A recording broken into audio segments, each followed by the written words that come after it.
Oi pessoal do canal, tudo bem? E hoje o nosso assunto é demissão por justa causa, e para explicar essas situações, essas questões, a gente conta com a doutora Alessandra. Tudo bem, doutora Alessandra? Tudo bem, Grazi. Obrigada pelo convite. É um prazer sempre estar aqui. Obrigada, e vamos entender um pouquinho, porque são diversas situações que um empregador pode demitir por justa causa, né? Isso. Na verdade, a dispensa, né, a demissão por justa causa, ela é uma dos términos de contrato que mais geram dúvidas. Então vamos começar por um que é muito comum, né? Ok. Só fazendo uma ressalva, eu preciso dizer isso para vocês aqui do canal da Grazi, que a demissão por justa causa, ela é a última sanção, tá, que tem que ser dada a um funcionário. Então, eu não posso dar a justa causa junto com uma advertência, por exemplo, tá? Eu preciso só aplicar uma. Então, se eu apliquei a advertência, ok, eu não posso mais dar a justa causa. Quando eu dei a justa causa, esse contrato encerrou e a gente acabou de vez a nossa relação. Isso é bem interessante. Então, quando, por exemplo, o empregador faz justa causa, que é o que a gente vai comentar aqui nesse vídeo, o empregado, ele sai sem os 40%, sem nada da rescisão dele, do salário. Na verdade, o que ele não recebe, tá? Ele não recebe o 13º proporcional daquele ano, ele não recebe férias proporcionais, ele não recebe também a multa do FGTS, que todo mundo conhece, né? Os 40%. Ele não recebe a guia para sacar os valores que estão lá, que já foram pagos, e ele não recebe também a guia de seguro-desemprego. Então, basicamente, ele sai com saldo de salário. Isso é bem importante. Porque é isso que o pessoal não entende. Eu saí sem nada, eu não tenho mais meus direitos, eu consigo recorrer, eles conseguem recorrer a essa demissão por justa causa? Claro, com certeza. Sempre a gente aconselha, né? Porque as situações que ensejam a justa causa, elas estão elencadas, elas são bem específicas, estão na CLT. Então, o que a gente aconselha? A procurar um advogado para verificar o que pode ser feito ali para retornar esse trabalho ou receber uma indenização, né? Se caso acredita que não tem como voltar mesmo, porque é uma quebra de contrato de uma maneira muito forte, né? É bem brusca isso, né? Eu gostaria que a gente colocasse uma situação de justa causa que está na lei. Se tu pudesse colocar algum exemplo para nós, para que a gente possa ir vendo se não é, esperamos que não, a situação de vocês que estão assistindo agora. Então, a mais famosa, assim, que a gente tem que gera muita dúvida no pessoal é a questão do abandono de emprego. Como é que é esse abandono de emprego? É quando a pessoa deixa de simplesmente trabalhar. Eu estou descontente com a minha empresa e eu não consigo mais conversar com eles, eu vou parar de ir, né? Sem qualquer aviso de demissão, sem nada. Então, na verdade, o que a CLT nos diz, tá? Ela traz essa situação do abandono de emprego, mas ela não nos diz quantos dias que eu preciso faltar para caracterizar esse abandono de emprego. O que a gente tem, então? Como é que a gente vai mensurar isso, né? Os tribunais nos dizem, eles trabalham dessa maneira, 30 dias. Ou seja, o empregado que ficar afastado durante 30 dias pode caracterizar o abandono de emprego. Mas é importante também fazer uma ressalva, né? Que o empregador, ele tem que demonstrar que ele tentou chamar essa pessoa e essa pessoa não tem interesse nenhum para voltar. Às vezes ela mudou de estádio, às vezes ela já tem outro emprego. Então a gente tem que caracterizar, porque até abrindo parênteses aqui, a gente recebe muito aqui no nosso escritório situações de pessoas que estão aguardando recurso de benefício previdenciário, né? Porque foi indeferido, a empresa tá chamando. Não, gente, aí não é abandono de emprego, porque a pessoa tá ali com uma discussão no INSS e ela não é que ela não dê vontade de voltar mais. Acontece que às vezes ela tem uma recomendação médica para não voltar. Então, na dúvida, tem que procurar um advogado sempre. Isso aí, ó, as gurias estão aí o pessoal da ERTAL tá aí para ajudar. As relações de emprego, assim como qualquer outra relação, né, regida pela nossa lei, ela tem que considerar a boa-fé. Então, assim, quando a gente recebe uma pessoa aqui, o que a gente orienta?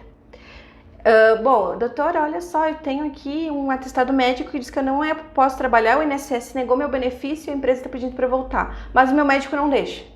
Aí você vai fazer um comunicado para a empresa contando essa situação, relatando mesmo, vai guardar, vai salvar, né, um e-mail, um WhatsApp, Assim como a empresa também, se o empregado não fez, tenta entrar em contato, o pessoal do RH ali, para guardar essa prova, né? E aí você vai recorrer no INSS, vai fazer tudo que tem que ser feito. Mas assim, é sempre importante essa comunicação, essa conversa, para não caracterizar esse abandono de emprego. Porque como a gente não, a questão do abandono especificamente, a gente não tem a questão dos 30 dias certinho na lei, ele sempre cabe uma brecha para discussão. Então, o que a gente faz? Vamos conversar, vamos comunicar e vamos, se tiver que passar pelo médico do trabalho, não tem problema, a pessoa passa, né? Só ela se mantém afastada com relação a essa questão da recomendação do seu próprio médico. Porque tem também, às vezes a gente vê aquelas questões que o pessoal publicou no jornal, né? Que a pessoa não compareceu ao seu trabalho, né? Isso. E isso é uma prova que a empresa está indo atrás. Isso daí. Justamente essa é a postura correta, tá? Manda carta. Agora a gente tem a questão do WhatsApp, o que facilita bastante, né? Então sempre tentar entrar em contato para trazer essa pessoa, porque depois para fazer esse desligamento, de novo, é a maneira mais brusca de você afastar um funcionário. Então a empresa tem que se cercar ali de tudo que ela conseguir. Certo, aí isso são uma das possibilidades de demissão por justa causa. Nós temos outras, né? E isso, na verdade, a gente tem um rol com mais ou menos aproximadamente 14 situações que geram essa justa causa. É importante dizer que são essas as situações, cabendo alguma interpretação que outra mas dentro disso, por exemplo, assim, a gente tem a questão da dissídia, que é o corpo mole, o conhecido corpo mole, né? Então, se o empregador detectar ali que esse empregado ele não está muito com vontade, chega atrasado diversas vezes, não consegue entregar o que é ordenado fazer, a gente pode também caracterizar, mas a gente também reconhece que isso aí abre uma certa brecha para algumas discussões. Então, na dúvida, advogado, tá? Sempre para a gente se calçar. Tanto pela parte do empregador quanto do empregado, né? Isso.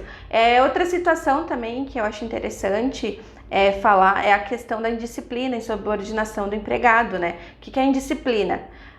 A indisciplina é quando eu me recuso a cumprir regulamentos da empresa. E a subordinação é quando eu não quero obedecer aquele chefe de jeito nenhum, porque ele não manda em mim. Entende? Então isso também a gente tem que ter um certo cuidado, porque são situações que podem caracterizar a justa causa.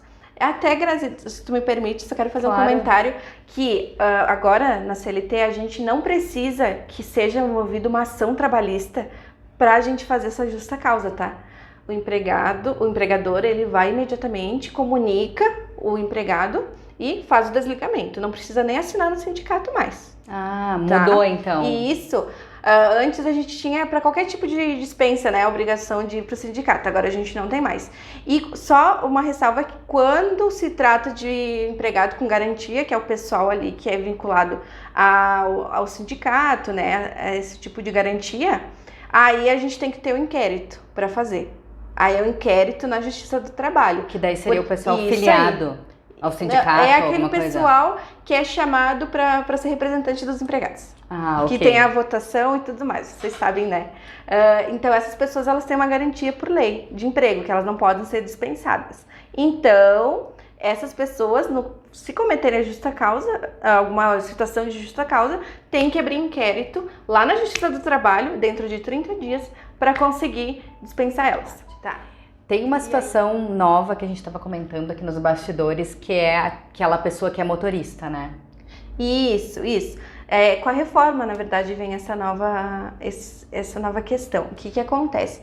Quando a gente tem uma habilitação profissional para exercer aquela determinada atividade, por exemplo, um motorista, ele não é motorista se ele não tem CNH, né? Então, ele tá lá nas atividades dele e no decorrer das atividades ele perde a carteira de motorista em razão de infrações de trânsito. Aí é uma hipótese de justa causa também, porque entende-se que o empregador não tem como ficar com a pessoa sem que ela possa exercer o que de fato ele foi contratado, né? Exatamente. Então, atenção motoristas, caminhoneiros, o pessoal aí que leva os transporte escolar. Então pode receber uma justa causa. Isso aí. Por isso que é importante a gente cuidar quando a gente tem habilitação profissional vinculada ao emprego. Por exemplo, advogado que é contratado, com a questão ali das punições da OAB, é sempre importante a gente cuidar. Outras situações também que seja. Então, se a sua situação não tá no que a gente falou aqui, deixa aí seu comentário que a gente responde, que a gente te dá esse retorno, tá? Porque, como eu disse, o rol é taxativo, mas não são só essas que a gente trouxe aqui hoje. Essas são as mais rotineiras. Isso aí. Então, como a Ali disse, se você ficou com alguma dúvida, eu vou deixar o Instagram também da Alessandra, para que se vocês tiverem alguma dúvida no privado, podem conversar com ela. E se você tem alguma situação, algum comentário que se enquadra disso e você quer saber mais, deixa, Ali nos comentários que a gente volta e debate sobre essa questão. Vai ser um prazer. Obrigada. Eu que agradeço a oportunidade. Até a próxima. Tchau. Tchau, tchau.